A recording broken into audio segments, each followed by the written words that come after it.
Hello and welcome to Grossly Competent, the learning, development, and adulting podcast that does not claim to be pretty, but we will happily pretend to be slightly competent. I am your host, Steve Council, and I'm joined by my co-host that is unencumbered by the standards of beauty. I'm Mr. Patrick Ayleshire. It's good to see you, Stephen Cornelius. Is it good to see me? Absolutely not. You know, you've got the kind of face that could make a haunted doll feel better about itself. Annabelle is very upset right now. Annabelle's not going to like that. And I've got a feeling that Annabelle may or may not haunt us now. Thank you so very much. You know, I do want to say it is good to be back. Did you not realize I wasn't here last week? You had someone fill in for me, and I heard they told a really embarrassing story that was not true at all. I heard you found someone that sounded like me, but that I was out of town. I was not here for last week's recording, so I don't know what they said. It wasn't true. There was no locked anything. Yeah, AI is getting out of control. Right. And I got to tell you, it was a great conversation. And we really appreciate all of your time and efforts, Mr. Patrick. It's been wonderful. But hey, thanks for joining us. We'll see you maybe like next time. I don't know, something like that. Is that okay? Are you cool with it? Okay, great. That is a total lie. Not at all. No. But that story was totally fabricated, right? Like that clearly wouldn't happen to a full-grown adult. No, that'd just be pure silliness. Oh gosh, yeah. It felt like that was a some sort of story I would have written in like grade school, just like over the top, just not. No way that is possible. So I have to say this. So for those of you out there in listener land, Patrick decided to kind of like help defend himself a little bit, and he sends me a text. You already know where I'm going with this. No. He sends me. Oh, you know what? I got to pull it up. I love it because I don't want to mess around with getting the verbiage wrong because it is that awesome. So give me a quick second here. Let me find Ugly Club Patrick Ayleshire. Okay, here we go. So good. Okay, so he sends me a message and says, "Hey, I forgot. I made a follow-up video when I went back months later.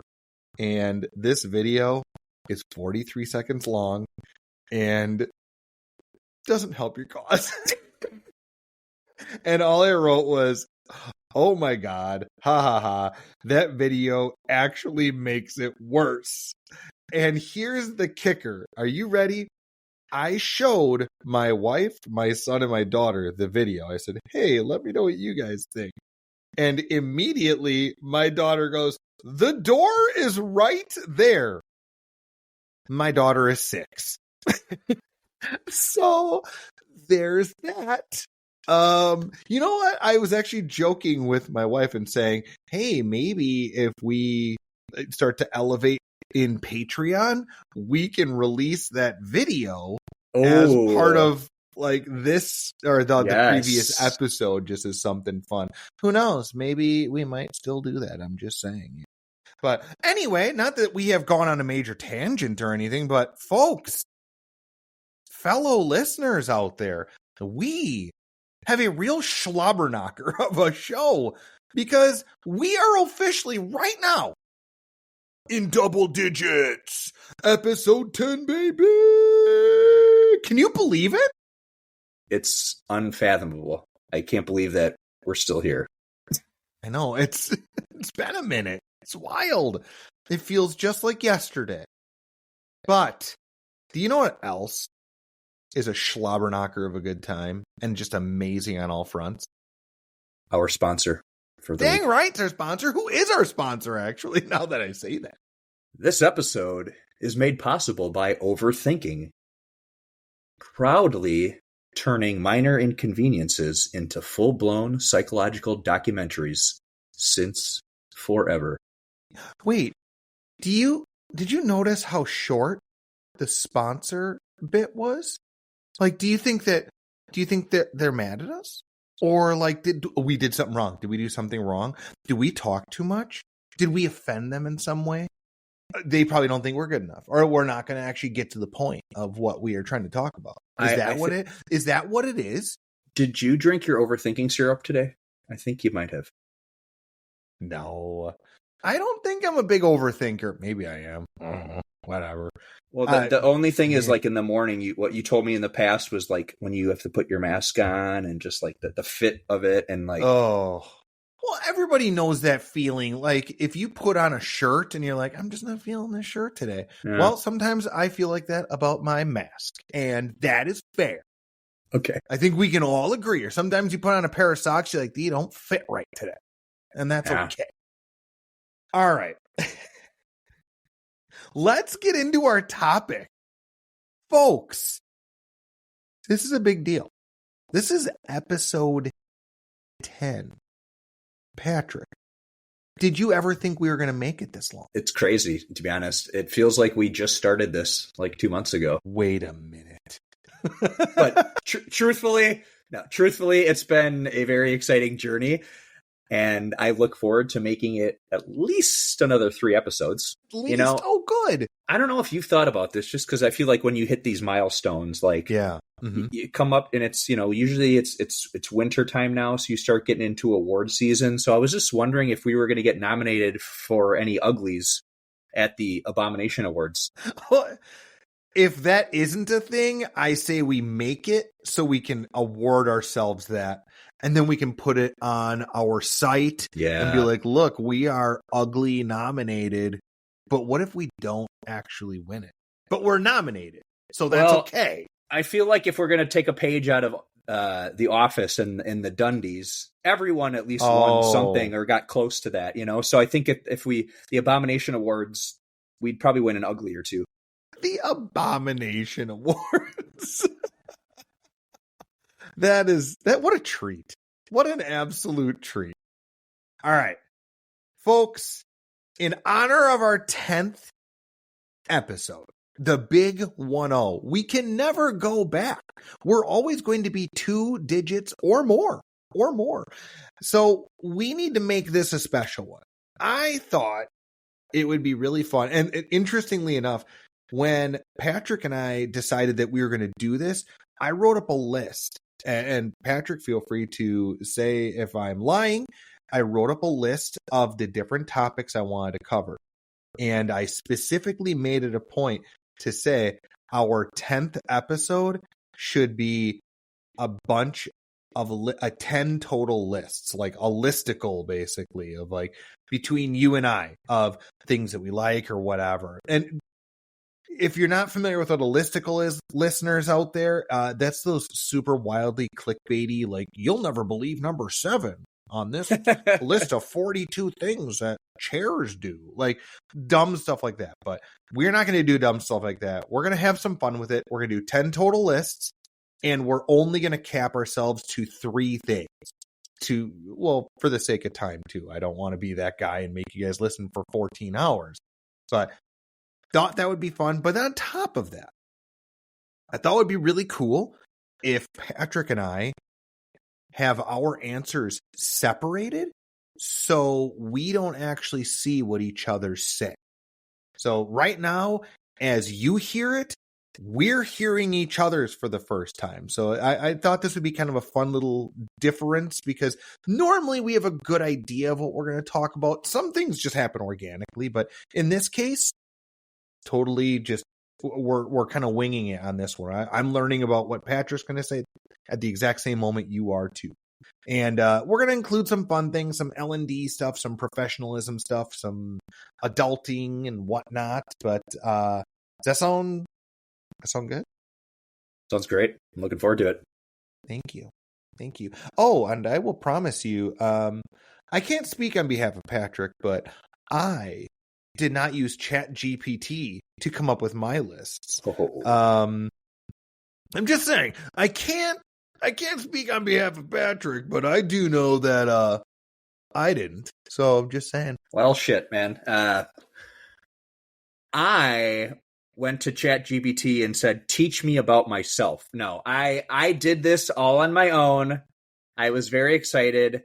I even sent you a text message the other day and said, You did. "This is actually really fun."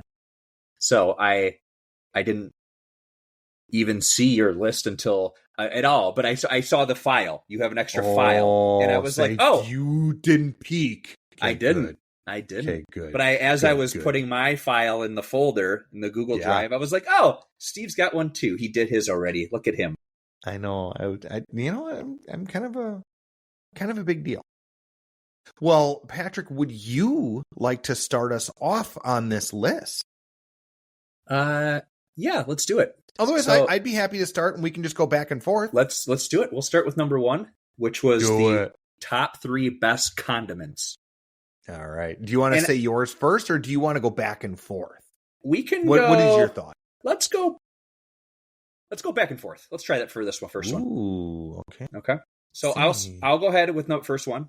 I'm going to say that for this one here, okay, this was no particular order because sorry, I agree with that. Okay, I didn't do specific order for any of them. Mm-hmm. Great. Okay.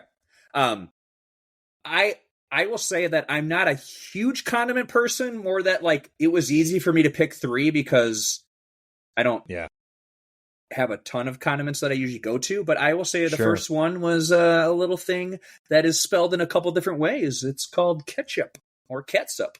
Oh, interesting. I was not sure. Does ranch count as a condiment? I hope so. Okay. No, I genuinely. Spoiler alert. So I even wrote in my notes here. I said, "Is ranch a condiment?" Like legit. That's what I wrote, and I said, "If not, then I will go with mustard, but it has to be a good mustard and not crappy yellow." I like it. You can already see I didn't overthink any of these. Perfect sponsor this week, you know.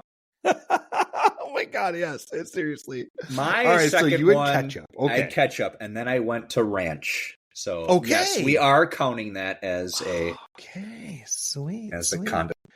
All right. This might sound like a weird one, but I did mayo because, like, does that count? Like, you put it on sandwiches and stuff. Mayo's. I only say it because there is nothing that is worse to me than a dry sandwich. Like, ew. At least if I put a little bit of mayo on it, I can spread that, and it kind of makes it so it's not just a dry sadness sandbox I'm putting into my face. So that's why I added it as a condiment. That I'm gonna go next with barbecue sauce. Solid. Yeah, those are the top 3. Solid. I'm so mad at myself that I did not do barbecue sauce. Why did I not think of that? I make barbecue sauce. Like, what? I do. I make a homemade barbecue sauce, and I call it the Council Curse. Ooh. I do. I make it spicy, and then I make a sweet variety that I call the Faint of Heart. If you want to, legitimately. If you would like to, I'm so mad at myself. I retract mayo. Mine is barbecue too. If you are interested in donating to our Patreon at $45 a month, Steve Council will hand deliver his barbecue.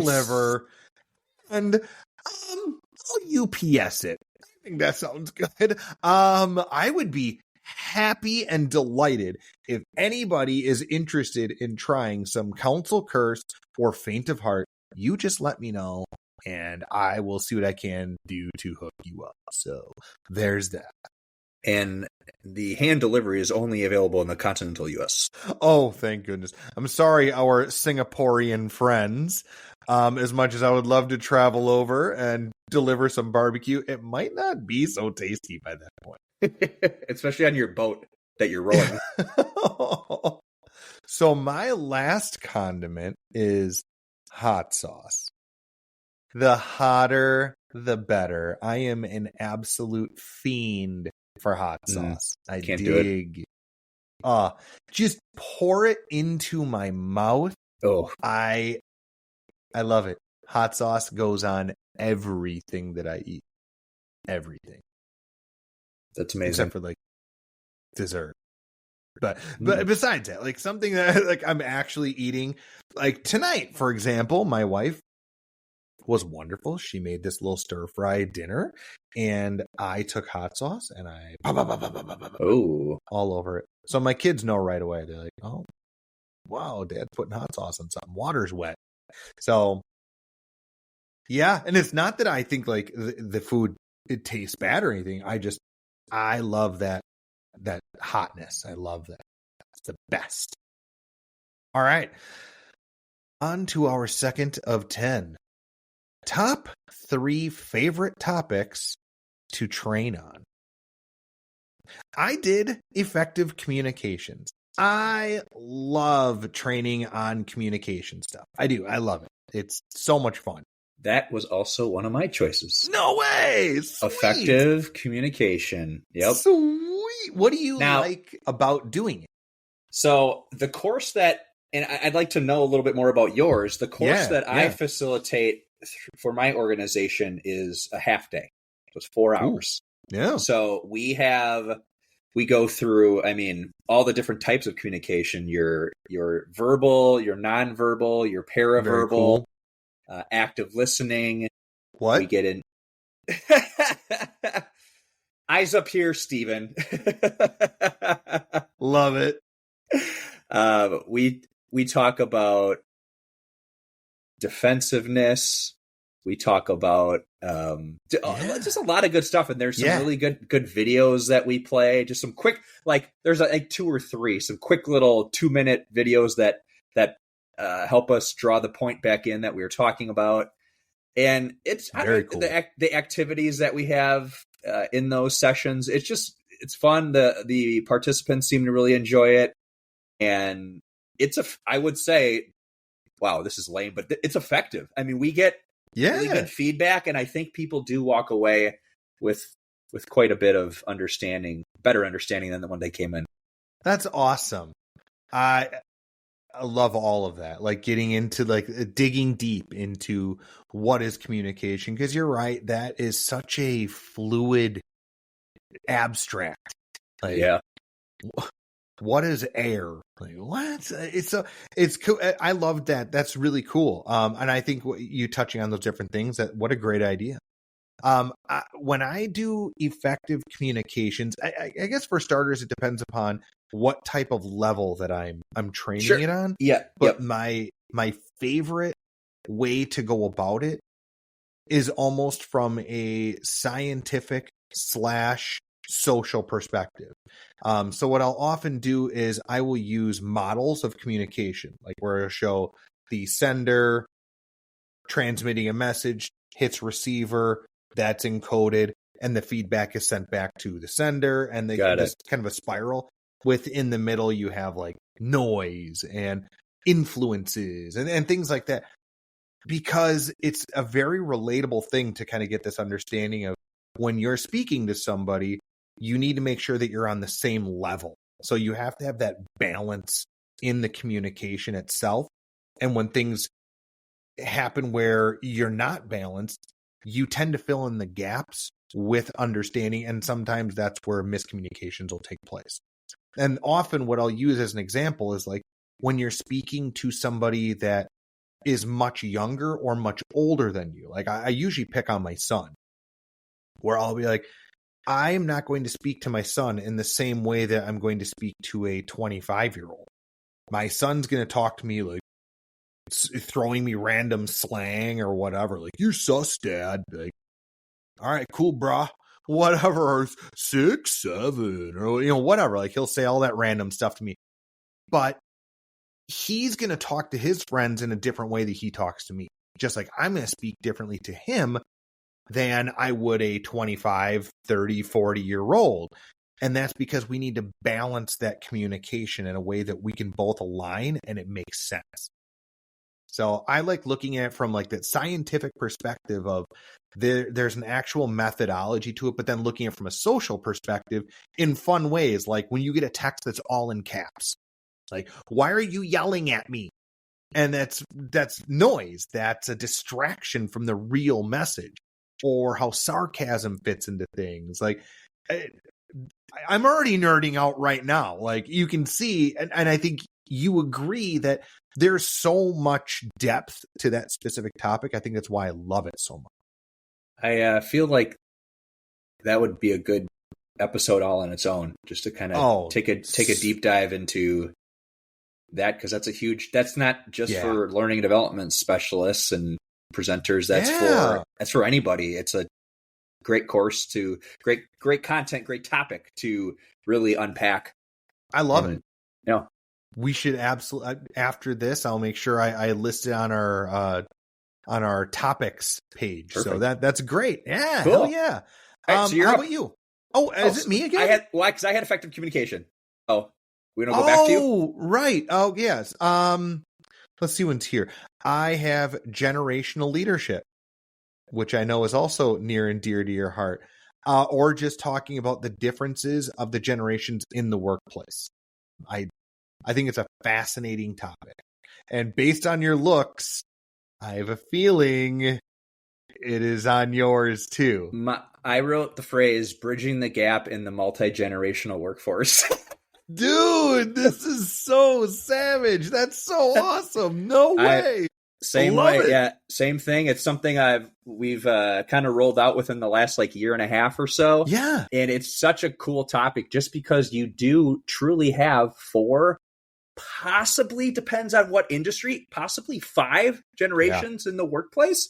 I mean, it's a stretch for that top one, but the oldest one, but you could possibly still have someone who is in their 80s working, whether it's part-time or even full-time, really, depending on the industry. So I just think it's really important. Again, that could be another topic, but to get everyone try to get on the same page as far as communication goes, of texting, of calling, of understanding, and not just putting blame on other generations, because there's a reason that the generation acts the way they do, and you can pick apart oh, I do that even though I'm not that generation, or I agree with that, or I like that style. It's just it's a fun one. It's I don't know, it's very engaging, I think, and it seemed I say that at least when I've done this for participants, they walk away having had a good time, because it's not the pressure of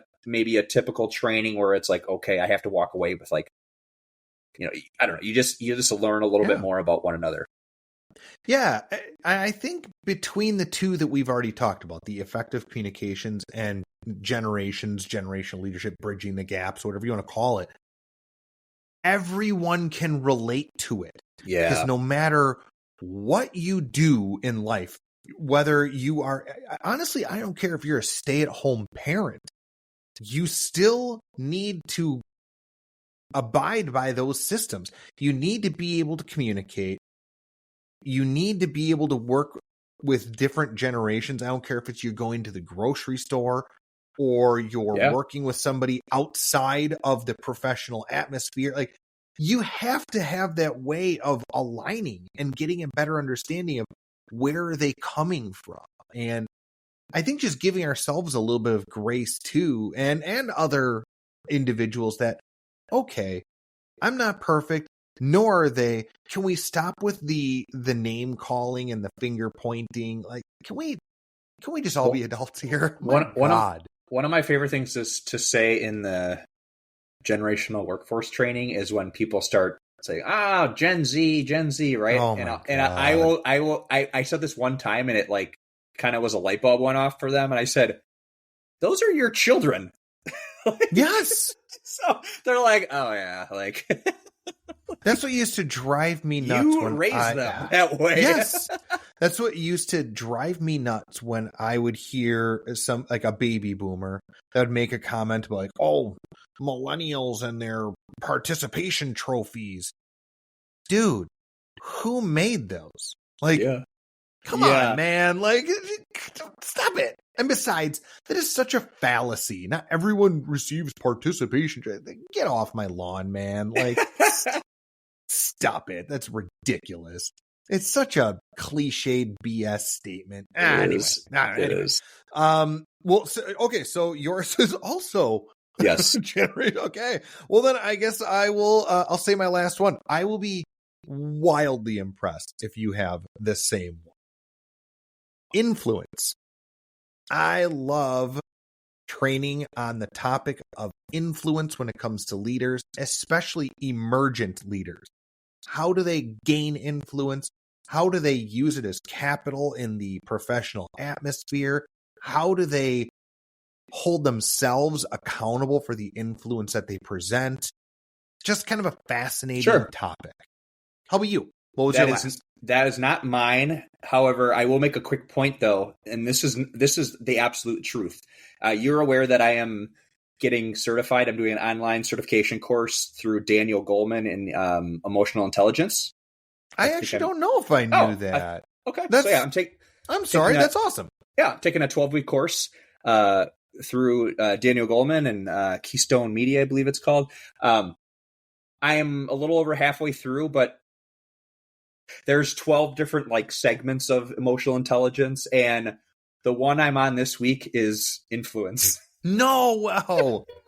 So I was actually reading some of that during my work day of doing that. So I'm fortunate with my employer. They have a tuition reimbursement, so you can use X amount of dollars towards your courses or certifications or whatever. So I was reading up a little bit on influence today. So that's just a small world that's wild. That's cool. Yeah, but my topic is one I just did recently. It was cultural humility. Oh, okay. What does that entail? So with, cultural humility, the idea, it's something that, without going into the full report, it's something that started in the healthcare industry about 25 some years ago. So you're familiar with the phrase cultural competence?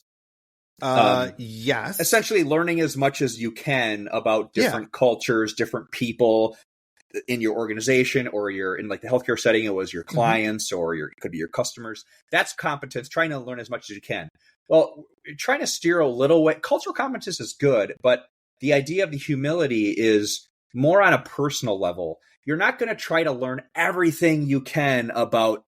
It's impossible to try to learn everything I can about the Hmong population or about this religion, this culture. It's not feasible. So try to be instead of trying to be a subject matter expert on X, Y, or Z, it's getting a little bit of better understanding. So, Steve, what was your upbringing like? What are some lived experiences you've had that have led you to where you are now? So that's the humility part of it. It's having empathy. It is tying in some of that emotional intelligence, so that when you are, it's considering keeping open mind, considering different points of view, being humble. Yeah. And it's just a fun course to teach, because it kind of sets everyone like, okay, let's just slow down here with all world distractions, all outside of life. Like, at the end of the day, like, be a good person, try to be empathetic, have grace for yourself and others. And I don't know, it's a fun one to facilitate. So that sounds awesome. It's something that I would not have thought of, but it makes a lot of sense, and I bet that's actually like extremely interesting. Yeah, that's really awesome, man. That's so cool. Yeah. So top three movies. Ooh. I will have to say that this was so tough. Did you mean to say top 30 movies? No, and just top 3. I will preface that I like movies, but I'm not a huge movie person, like as in 2025. And the reason is because going back to the streaming conversation we had, there's so many options to watch, and my ability to stay focused, my attention span is like to sit through a 90-minute or 120. I have to be really in the zone. And so I have lost track of all. Like, people like, oh, did you see the previews for this? Or did you go see that? And I'm like, I've never even heard of that movie. And it's like a freaking blockbuster. And I'm like, I don't know. So my choices are all older. Like when I was watching movies back in the early Netflix blockbuster online days. Sure. So my first one for sure is Almost Famous with Kate Hudson, Billy Crudup. Very cool. So good. Please don't make fun. Oh, although I do find it fascinating, and I really want to make sure that you keep in the back of your mind what you said about not having the bandwidth to watch like 90-minute movies, okay? That is going to come into play for two of my picks. Okay. But this one always gets a little bit of an arched eyebrow when I tell people, but I promise I'm not a psychopath. One of my top favorite movies is the original 1978 Halloween. I love it. It's groundbreaking.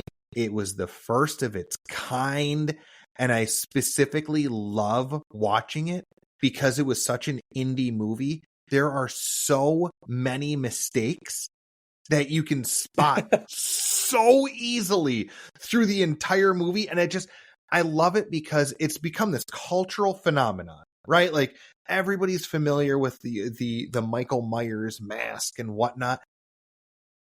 And that product wasn't perfect. The product was far from perfect. But that didn't stop it from becoming something far greater than anybody ever thought it was. And I think that background makes it such an interesting movie. Mm-hmm. Take everything else out of it. That is like my wife used to hate like watching with it. She won't watch anymore with me. But I'd be like, oh, notice how the license plates say California and this is supposed to take place in Illinois. She's like, I'm done. She's like, shut up. You're an idiot. Like, just stop talking to me. But so I promise I'm not a psychopath. But yes, the 1978 Halloween. I like that. Thanks. Not on my list. It's not? No. Saw is on your list. Yeah, of course. Yeah. The next one is Eternal Sunshine of the Spotless Mind. Oh, man. Jim Carrey and Kate Winslet. I just love the whole idea of the movie and just how it kind of bounces back and forth. And it's just the story. I don't know. I think that was one of Jim Carrey's first, I know he was in Truman Show too, but like one of his first big non-comedy. Oh, right? Yeah. And absolutely. I think he nailed it. And I don't know, it's just a great story. Wow. That is a really, really awesome movie. And certainly one of those that you watch and shit's already hitting the fan. You're like, well, let's just make this worse. Yes. It's such a good movie though. Yeah. Great pick. Oh, thank you. Speaking of movies that just bring down the mood, and are longer than 90 minutes, Interstellar. I don't know if you're familiar with the Interstellar as Matthew McConaughey. It's a Christopher Nolan I've movie. heard of it. Yeah. It is amazing. The soundtrack is absolutely phenomenal. What a great movie. It rocks me to my core. It is so good. It's so good. It's so well done. And it's definitely a downer at times, but man, is it so good. It's such a powerful movie. So just the cinematics alone just make you feel so small. Such an awesome movie. But yeah. All right, what's your last? So this is kind of cheating because I'll pick one if you want me to, but no, that's okay because my last one's cheating too. So you can have your cheat. I said Lord of the Rings. Stop it! That's what mine was. the trilogy, man. It's so good. So Patrick, good. This is so funny. I legit wrote on here. I put the Lord of the Rings trilogy. If this bends the rules too much, I'll just cry. Like, it's so good. I wrote Lord of the Rings, parentheses, all, ? Yes. Yeah, that's very much allowed. Definitely a movie when it's just, you're clicking through and it's on, you're like, well, I guess I'm not doing anything for the next 45 minutes until I get distracted and have to go do something else. But it's so good. They're just so good. The visuals, man, the sound, just that soundtrack, even just that, yeah. So good. I can't wait for my kids to get older so I can watch it with them for the first time. Like, see their minds like, what? And who knows, by that point, they'll be like, this sucks, Dad. This isn't AI at all. You know, and I swear to God, if that happens, my soul will be crushed. But that is so awesome. Well, you made me laugh and you said, well, spending 90 minutes to watch a movie, I don't know if I have the bandwidth. And I'm like, well, I have 12 hours right here, so I guess there's that. And what referencing that though, but this again, Lord of the Rings is a 25-plus-year-old movie, right? Yeah, where, it's amazing. Newer stuff is what I basically have missed in the last 10 years. No. Great. Yep. So good. So Steve, I want to know is it me or is it you? Yeah, you're going to go your top 3 professional accomplishments. Okay. Yeah. I don't have any. How about you? Oh, well, I know. No.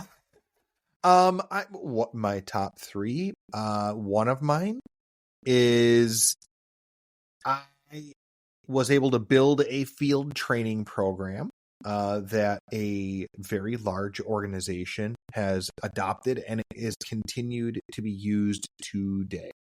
So that's a point of pride that when I go on LinkedIn, I look up certain people, I will actually see their title is listed as certified field trainer, full well knowing that didn't exist until I made it exist. So kind of a fun thing, but yeah, it was a really cool program, and I love the fact that it's still in fruition. That's very cool. Yeah. I will start. This goes back to my teaching days. Ooh. This had to be about 11 or 12 years ago. Yeah. Nope, that's not right. 2016. That's 9. We'll say 9. I forgot which district I was in. So no, 9 years ago. Okay. I was nominated and received an award through the American Diabetes Association called the ACT Award. And so that was I had a student in my classroom with type 1 diabetes, and it was full alarm pretty much every day, just being very this child who was a 4th grader at the time, she monitored it herself and knew that when blood pressure was raising and all that. But it was basically aside from all the other 20 some kids I had, was making sure that, if her thing was beeping during the day, that if snacks were shared at lunch, she was not eating or sitting by anything, anyone. Wow. And we didn't have at the time, a full-time nurse. And so we ended up getting one because of the situation. But it was something that you just had to be really careful of, especially at that age. And so the parent was just really pleased, and unbeknownst to me, had nominated me for this award. Unreal. It was off. It was great. I got to go to the a black tie event, which was one of my first events there. Yeah, and you've been to one more than I have, because that's amazing. That's it was cool. Bartolotta restaurant, and just catered in and all that stuff, and it was a cool event. So that was probably one of my favorite moments. No. One of mine is having the opportunity to go on the radio and TV for training and development. And interestingly enough, I promise I will make this a very quick story. The organization I was with at the time was trying to break into this market, and they were like, well, Steve likes to talk, we'll get him to do it. So I went to this radio station at the crack of dawn. I actually stayed the night in a hotel right nearby so I could get there in time for this show. Yeah. And I think it was called the Wake Up Hour. So, I mean, we're talking, this was the Wake Up Hour. You're not kidding. 5 or 6 yeah. Oh, heck yeah. And they had, and for those of you that maybe are not familiar with this out there in listener land, typically when you have those kind of interviews on whether it's radio or hell, a podcast, you have a predetermined amount of questions that you're going to ask your guest. Give them time to prep, come up with something that they want to say. And typically, if it's someone through a company, there's usually some sort of advertisement, and they're hey, we do this service. And that's always the kind of shtick, right? Yeah. So the marketing individual at the time came up with this list, handed it over to the radio station, was like, hey, this is what we're doing. This is kind of the intent. And that's fine. I spent the previous night kind of reviewing what I wanted to say, but I also didn't want to sound like a robot. Like I wanted to actually, just like right now, like we're just chatting it up, right? So and this is my first time. I'd never done something like this. Sit in the chair, they give me headphones, they put me in front of a microphone. It's during a commercial break. He's chatting with me and he's just shooting the breeze with me. And I swear to you, he looks at me and goes, so what got you into this industry? And it was the pest control industry at the time. And I joked saying I needed a job because like I left teaching to get into this industry and it was paying. Like I was being tongue in cheek, but there is a lot of truth to that story. Like I'm old enough now that I can say this story and it's okay. He's like, okay, cool. And that legitimately on the wall, they have a digital clock that counts down from 10, like 10, okay. 9, 8, like until air. Kid you not. He grabbed the paper that had the questions on it at the 3, looked at me and he says, I never go by these, and threw it in the garbage. I was like, oh, okay. What do you think the first question he asked me was? So, Steve, what got you into this industry? I promise you, I have the recording still.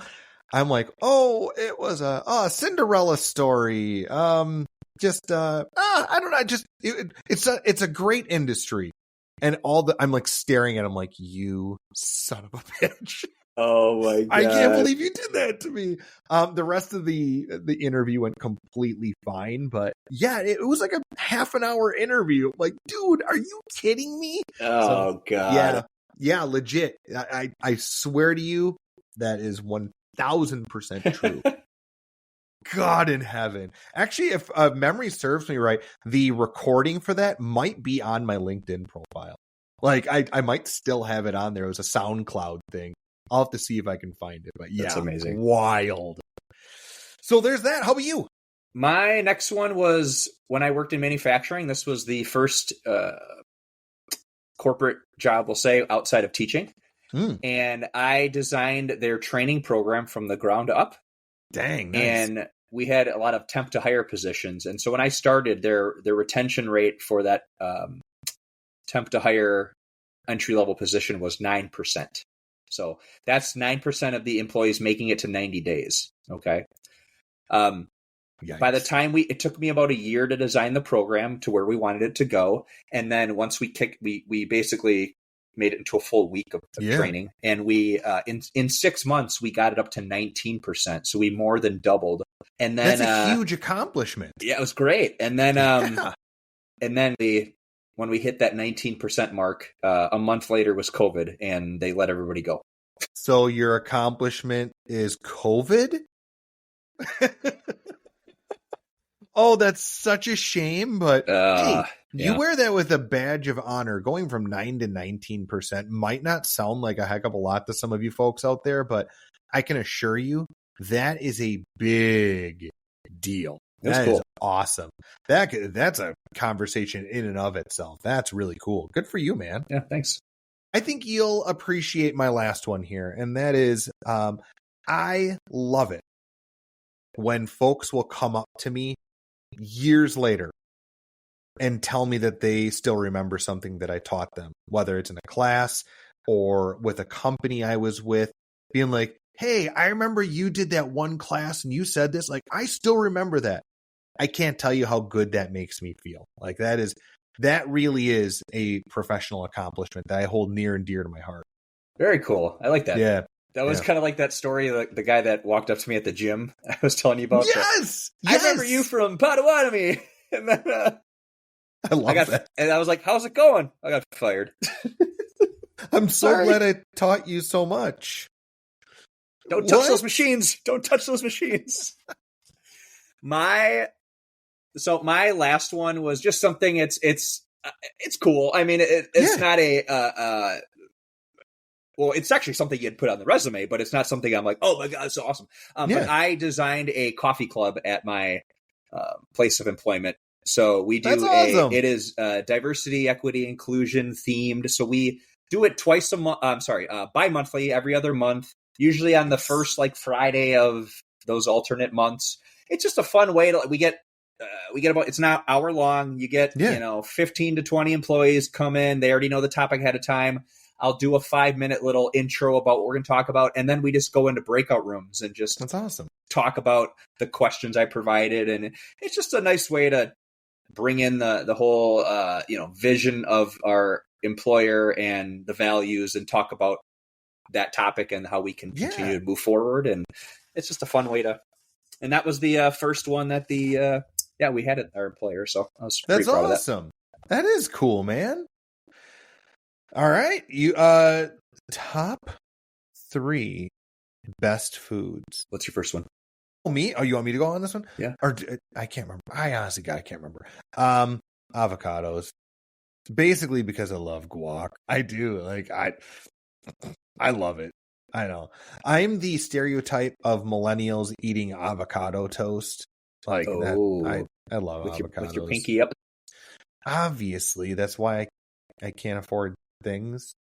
Something like that. I don't know. So yeah, avocados, man. How about you? I said tacos. You know what's funny is my next one is some form of Mexican food. I swear to God, that's exactly what I wrote. Seriously, take your pick. Mexican cuisine is my jam. I think that's why I love spice so much. Like I love it. So awesome. I went with pizza. Pizza after. All kinds. You and my wife, man. Like pizza. She calls pizza its own food group. Yes. Yep. Like okay, I like all of it. And unfortunately in the Milwaukee area, it's there's some great Milwaukee style pizza. And you go, but any city you go, your major city you go to, they've got their own variety. And I like just those options. I don't need to be here and be like, oh well, this pizza is better than this pizza. It's whatever. It tastes good. And that's awesome. The toppings, all sorts of toppings. It's just it's magical food. I dig it. Let me lift my pinky up here. Sushi. I love me some really, really good sushi. If it's well made, like from like a gas station, that's the best. No, I'm kidding. No, it has to be like really good sushi. Oh my God. That's like, it's heaven incarnate. I'm going to go with a burger. Burgers are legit. Again, good the variety, on you. The options, the variety, oh, you can't mess around with a burger. That's a solid one, man. Yeah, that is good. All right, do I say this next one or do you? I can't remember. I'll say the next one. This is kind of going back into more of our podcast topic here of top 3 learning and development books, certifications, or courses you've taken. Ooh, okay. Do you go first on this one? I can go, yeah. And so fire away, man. I will let you know. I picked nothing. Oh, cool. Okay. Yeah, I did. I don't know what you did. If you picked books or just certifications or courses or did one of each or. So I actually did one of each. So did I. Okay. Nice. All right. Well, I'm going to start off with one of them, and it was Train the Trainer with UWM Extensions, and I wrote Buck. Nice. Funny enough, I had a feeling you were going to do that, so I specifically made it a point to not do that one. But I did really enjoy that class. That was Train the Trainer is an excellent course. I think Train the Trainer is something that like tons of different universities will run throughout the nation here. So if you are interested in that kind of thing, I promise you it's well worth your time. It's fantastic. For my certification, I recently became TKI certified, which is the Thomas Kilmann Conflict Mode Instrument TKI. Very cool. I know they're forgetting some other letters in there, but I legit it's called the TKI. And it's been really interesting. It has offered me a whole new perspective on how I develop curriculum, but also just how I look at how cultures work and shift within an organization. Very cool. Congratulations on that. That's exciting. Thank you. Appreciate it. So that's that one I shared, the Train the Trainer. That was kind of, I picked that as like my course. Since it was like a 3-day thing or whatever. But my certification is the one I'm currently working on, which is emotional intelligence through Daniel Goleman, and I will be finished with that in December. I did like on a resume where you're still working on it. It's in progress, so you put the future date, so it's December 2025. That's awesome. It's a 12-week course, and hey, so that's a big deal, though. That's really awesome. Yeah, and we do have that course with my employer, and so there's someone on my team that is certified. So I'll be able to join them with the facilitation going forward. So super cool. That's really cool, man. My course, so I TKI did as my certification. My course was presentation skills. It was a 300 level course that I took when I went to college with Professor Brown. What up? She was amazing. I loved that woman. Very quickly, what makes this specific course so near and dear to my heart was our final exam, if you will, was we needed to give a presentation on a fellow student. Okay. Like that was our kind of our way of proving that we understood all the concepts and the skills that we had learned through the class. And the person, and we were given our assignments randomly. The gentleman that I had, I don't remember his last name, but his first name was Willie. And this dude was awesome.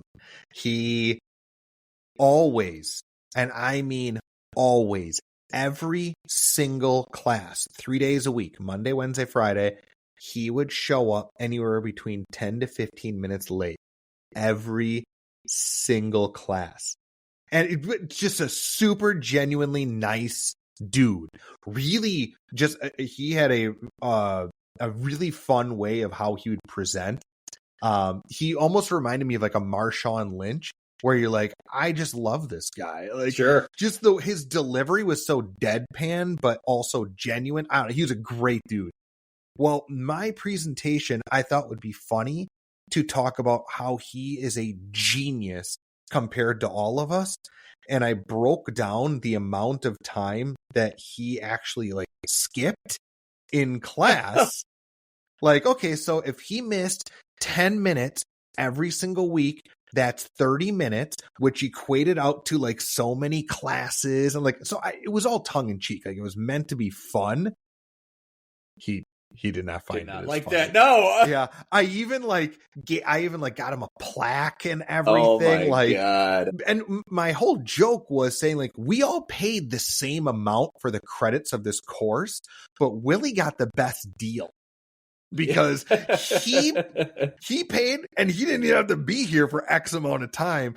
And I still remember, Professor Brown she sat in the back. And when I finished, she looked at Willie and she goes, oh my God, he's right. You passed my class with doing like 15 to 20% less than everyone else. Like I'm gonna have to really think about my curriculum now. Like she was a great sport about it. He didn't find it as funny and I felt really bad. But that is, I will never forget that. That was so much fun to do that. Yep. Shocking. I put my foot in my mouth. Who'd have thought? Weird. Yeah. My book is Say the Right Thing, How to Talk About Identity, Diversity, and Justice, which was written by David Glasgow and Kenji Yoshino, who were professors at a New York school for, I'm drawing a blank on it, but diversity.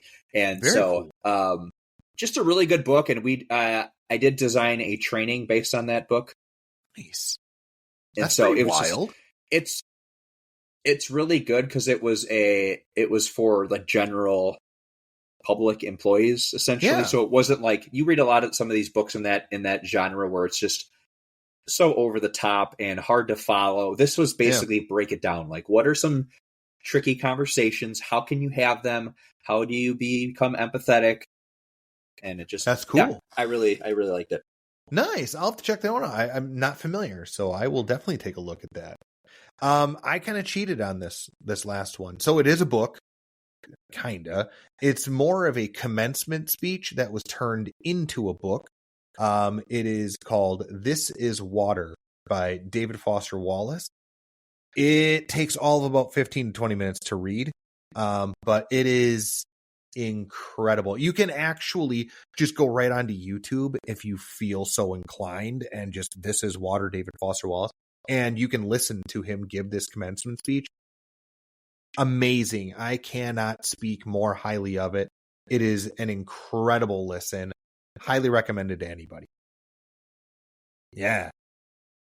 So this next one, and I even put it in our notes. I was like, I don't know.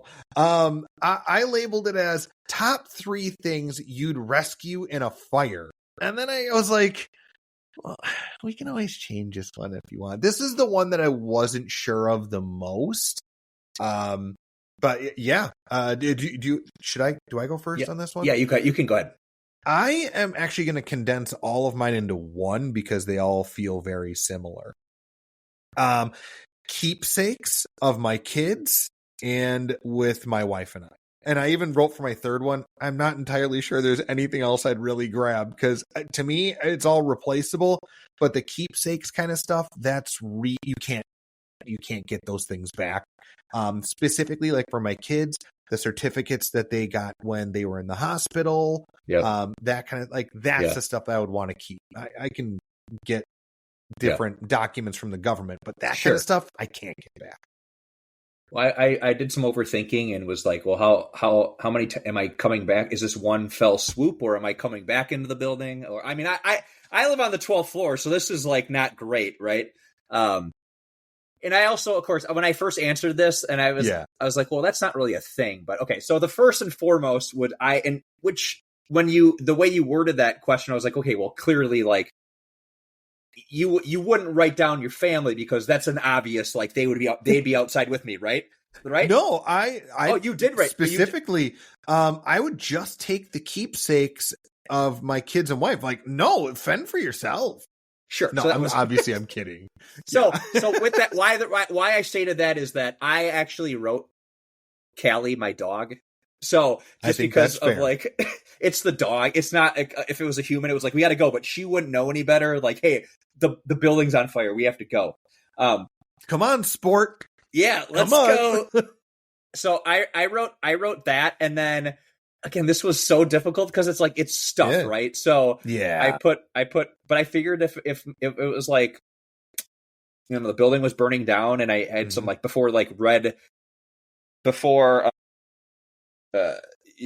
had like help on the way and EMTs and all that. Like, there's going to be some time where we're just kicking it outside. So I grabbed my laptop. It's just like, check some email, check the news.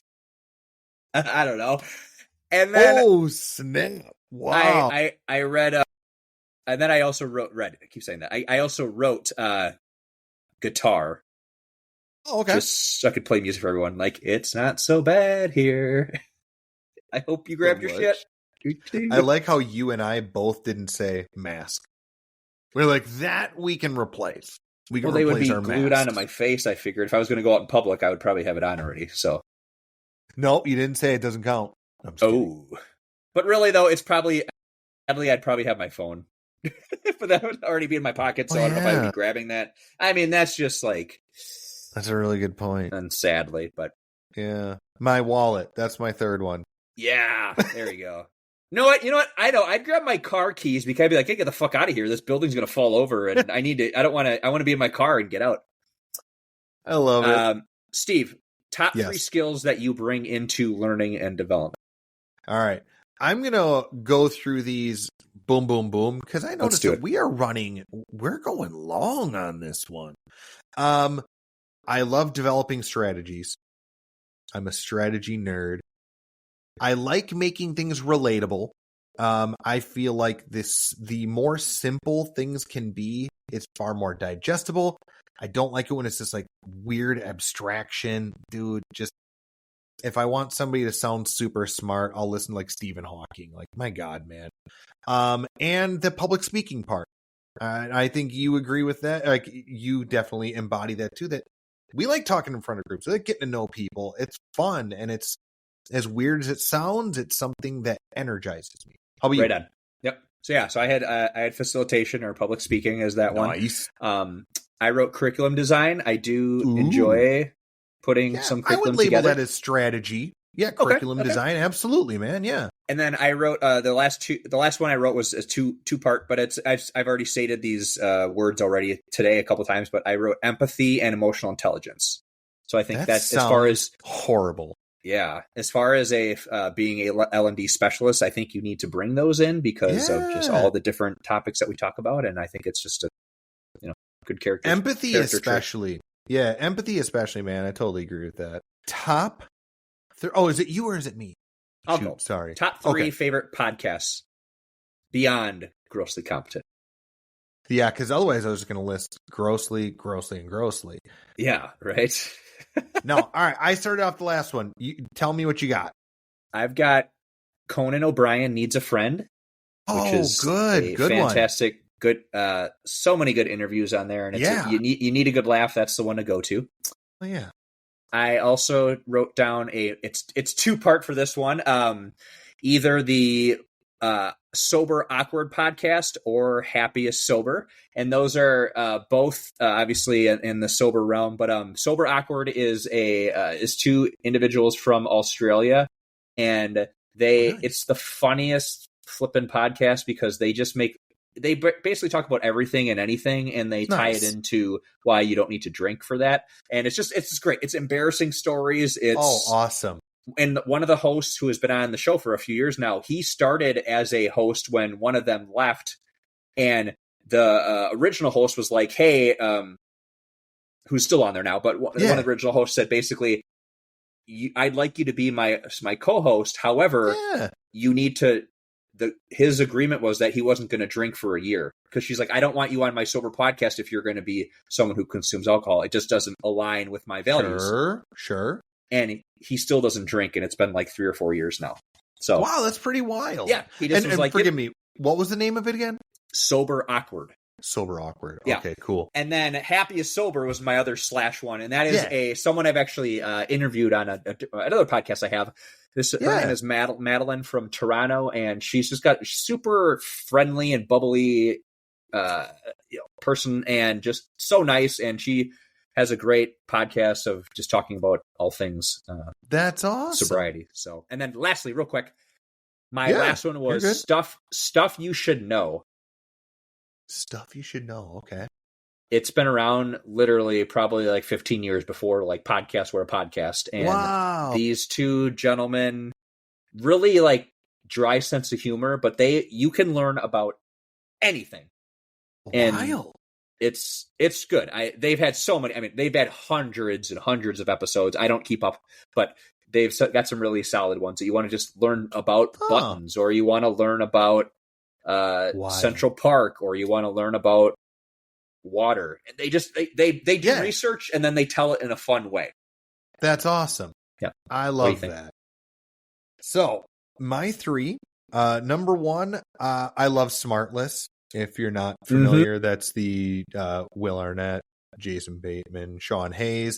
They don't need any more publicity, but I do genuinely love that podcast. It's a great format, and they have a lot of fun. My next is Behind the Bastards. Yes.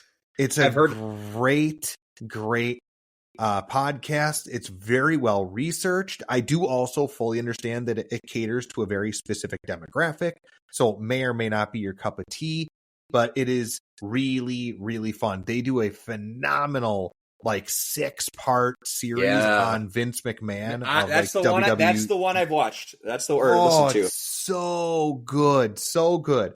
And then last but not least, oh my gosh, we could talk about that all day. Last but not least, Small Town Murder. And what's interesting is I'm not normally a true crime guy. Like, genuinely, it doesn't really appeal to me.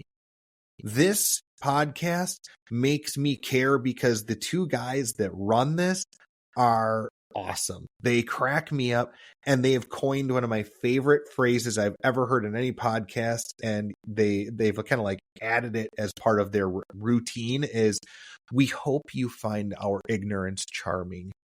And I love that because they say all kinds of goofy stuff. It's no holds barred, but a lot of real fun. Just very silly. So thinking now that we're talking about podcasts, like I will say that one of my favorite podcasts, which is not on my list, and the reason is because it was a story. It's not ongoing, right? Okay. All the ones I have on here are continuous, yes. right?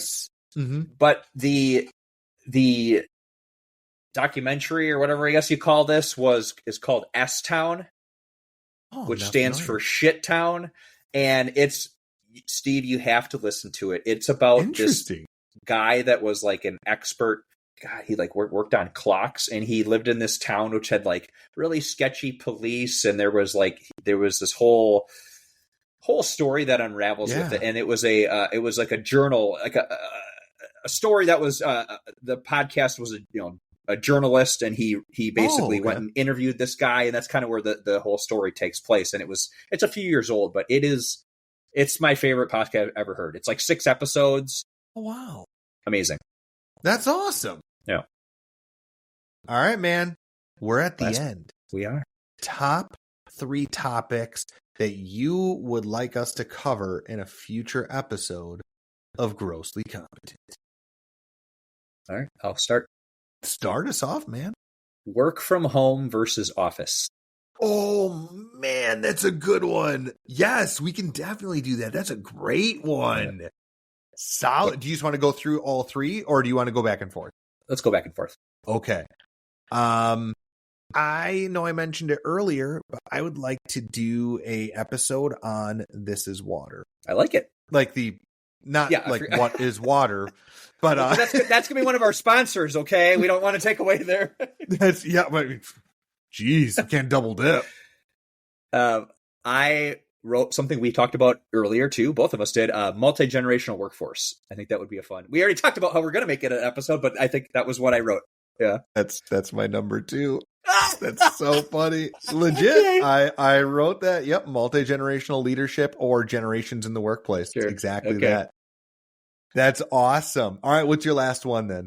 The future of L&D. Oh, what a fascinating one. Good. I like that. Okay. Yeah. I kind of cheated on this one. I'm not going to lie.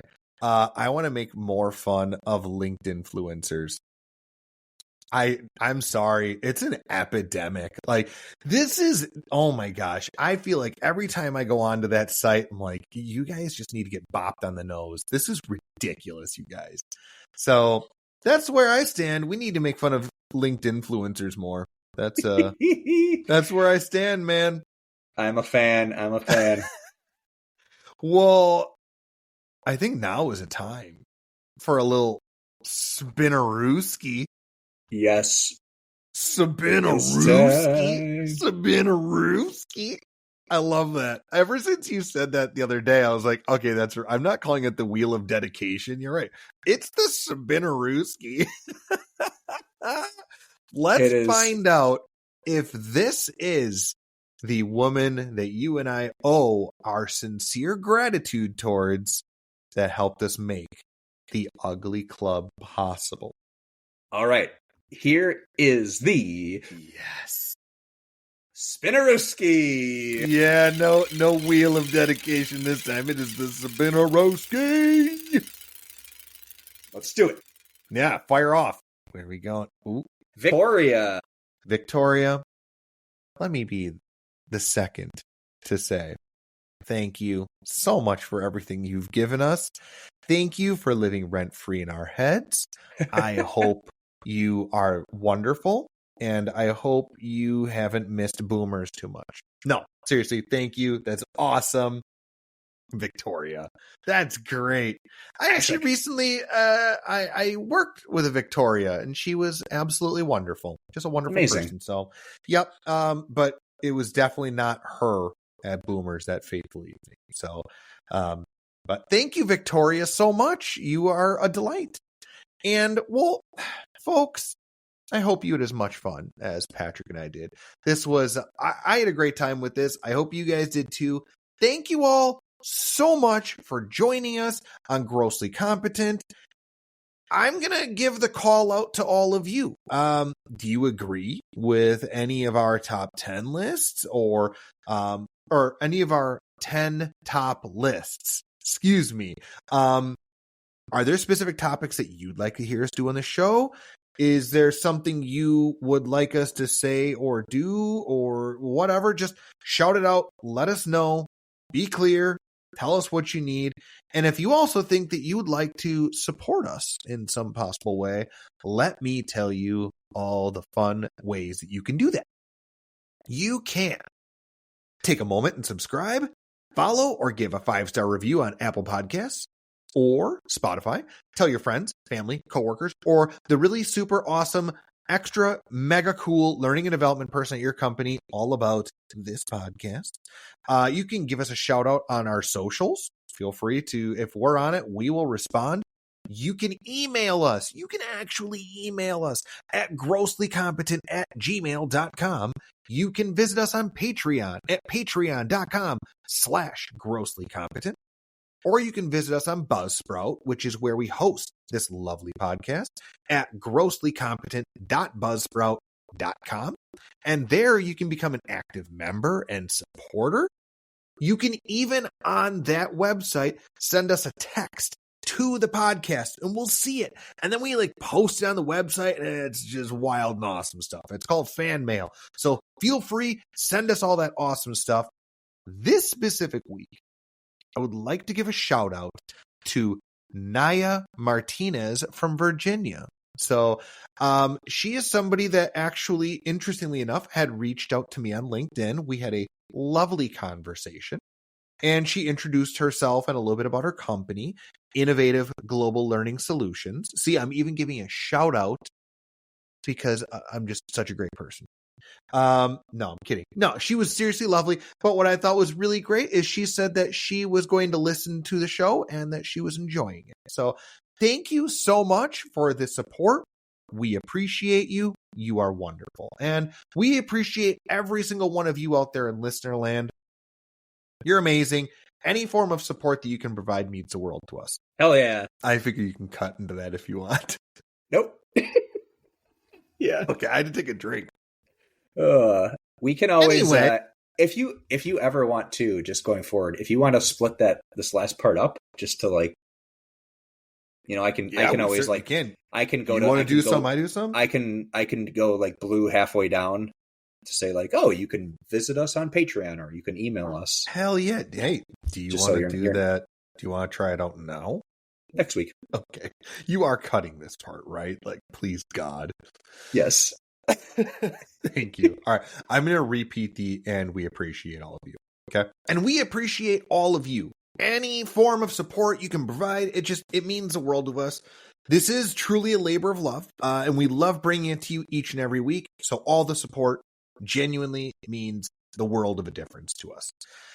Patrick, do you have any final words for our wonderful listeners out there in Listenerland on episode 10? The idea of this podcast, of the topic today, I think was really fun, and it did bring a good memory that happened earlier this year. And I won't go too much off a tangent here, but I had a really good friend of mine send me a text message. This was back in March or April, and said, "Hey, I know you're a big music guy. Would you have any interest in getting together with a couple other of our friends and doing a top 10 songs, our favorite songs of all time?" Whoa. And so the only regulations or rules, guidelines, I'll say, was that there's no historical significance. So for example, it wasn't like, oh, what's the best song ever, right? It's your actual top 10, right? So, and then it was great. We got together, we had kind of like a little happy hour. I had brought we were meeting near my place, and I brought it was a place at my apartment complex, so we were able to use the room. So it wasn't like we were out at a bar. But I brought a little Bluetooth speaker, and so we were like, "Oh, I'd like to hear that one again," or "I don't recognize that song." So we had 4 guys with essentially 40 songs. We actually only had a few repeats of just favorite songs ever, and it was such a good night. So I want to offer that to other people. What a cool idea. Life flies by. Take those moments. If you really love movies, or you really love food, or you really love music, call a friend up and be like, that would be kind of fun to do. And we gave each other about 3 weeks to come up with the list. You know, it wasn't like a do it tomorrow. It was let's plan this in a month out, and it was just a great time. So how many times did Tub Thumper by Chumbawamba get played? 12. I assumed that was the only one that overlapped for everybody. Yeah. Didn't quite make the list, but that is a banger of a song. We'll be singing when we're winning. All right. Pissing the night away, man. Okay, folks, that is it for this episode. Thank you all so very much, and we'll see you next time.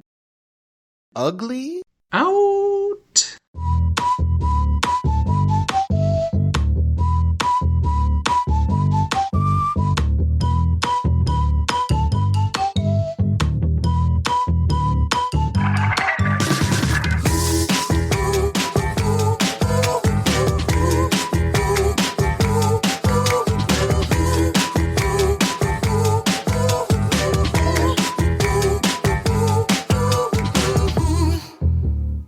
I take a whiskey drink, I drinks a vodka drink, I drinks a soda drink, drinks a lager drink. Songs that remind him of the good times, songs that remind him of the good stop times. That. We don't have the copyright on that. We are gonna get nabbed. Oh, Danny boy.